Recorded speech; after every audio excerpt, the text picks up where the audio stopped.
शनिवार रात के कांकेर जिला के गोविंदपुर में एक शादी समारोह में शामिल हो आए एके परिवार के 4 लोगन नेशनल हाईवे ले कार समेत लापता हो गए रहिन।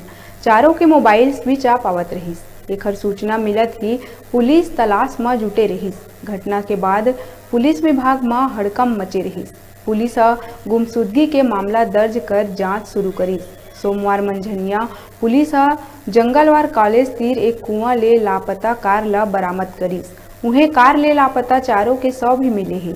परिजन मन के अनुसार 10 दिसंबर के बिहनिया ओडिशा रायगढ़ निवासी नायब तहसीलदार तपन सरकार अपन परिवार समेत कोंडा गांव ले कांकेर बर निकले रहिस।